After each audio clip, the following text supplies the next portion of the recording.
Salut, ici Avero sur youtube.org pour vous présenter quelques paramètres Android cachés. Et sur ce, bonne vidéo. Et voilà.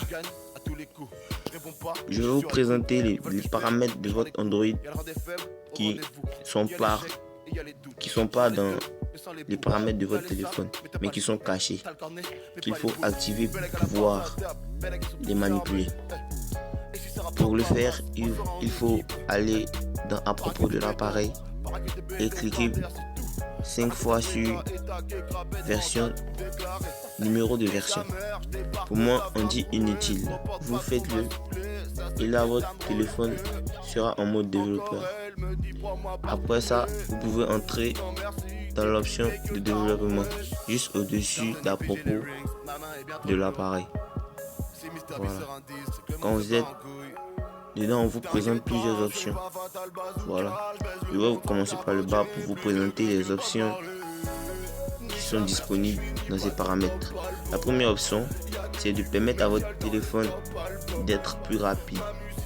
Parce que il y a des applications qui, même quand vous les utilisez pas, sont toujours en train de marcher. Ce sont des applications en arrière-plan. Pour limiter ces applications qui utilisent votre RAM en secret, il faut désactiver ou donner une limite au nombre de processeurs en arrière-plan, ou même les mettre à 0. Pour le mettre à 0, vous devez cliquer sur aucun processus en arrière-plan. Ou si vous voulez le limiter à 1 maximum, vous cliquez sur 1, ainsi de suite. Ensuite, je vous présente un autre. Le reste que je saute là, je connais pas. Je vais faire des recherches dessus, mais je connais pas les utilités. Donc, je ne vais pas vous dire d'utiliser cela. Ici, je vais vous présenter une option qui s'appelle échelle d'animation des fenêtres. Là, c'est lorsque vous quittez d'une fenêtre à une autre. Genre par exemple, quand je vais sur mon écran d'accueil. Voilà. C'est ça, l'échelle d'animation qui m'a permis d'arriver ici. Vous voyez comme c'était rapide. Mais si comme moi, vous n'avez pas désactivé ces animations, le téléphone va être un peu plus lent. Regardez. Quand j'active ces échelles d'animation, vous voyez que le téléphone ne réagit pas rapidement. Il est un peu lent sur les animations. Donc pour éviter cela, il faut désactiver ces échelles d'animation. Désactiver tout. Voilà. Et pour celui-ci, c'est de simuler un affichage second de votre écran. C'est-à-dire, avec votre écran que vous avez déjà, vous pouvez avoir un autre encore superposé sur l'écran normal. Donc, je clique pour vous montrer. Vous voyez, avec ça, l'écran que j'ai, il est encore en petit.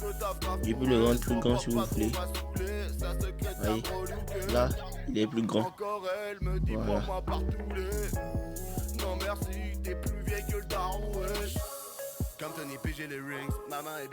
Ensuite, je vais désactiver ce que j'ai activé là et vous montrer la suite. Voilà. Ensuite, je vous présente ça. Ça peut vous permettre de faire des blagues à vos amis en activant les affichages de mise à jour de l'écran et en affichant les limites. Cela peut faire bugger le téléphone de votre ami. Mais ça, c'est à votre risque et péril. Voilà. Maintenant, pour pouvoir afficher ce petit bout, bouton blanc que vous voyez sur mon écran, il faut aller sur afficher les touches, afficher le retour visuel pour interaction tactile.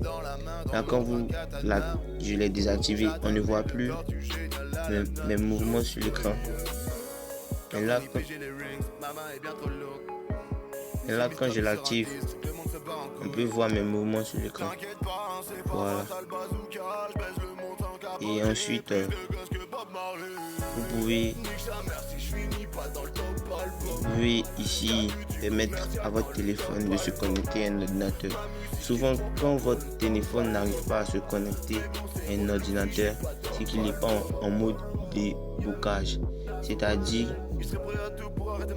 il n'a pas les certificats pour se connecter à l'ordinateur. Donc, il refuse. Donc, vous venez dans les options et vous activez ce mode débogage USB.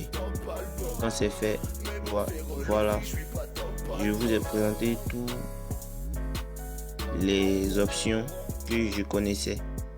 Dans le futur, j'essaierai de connaître les autres. Et merci d'avoir suivi ma vidéo. Sur ce, ciao.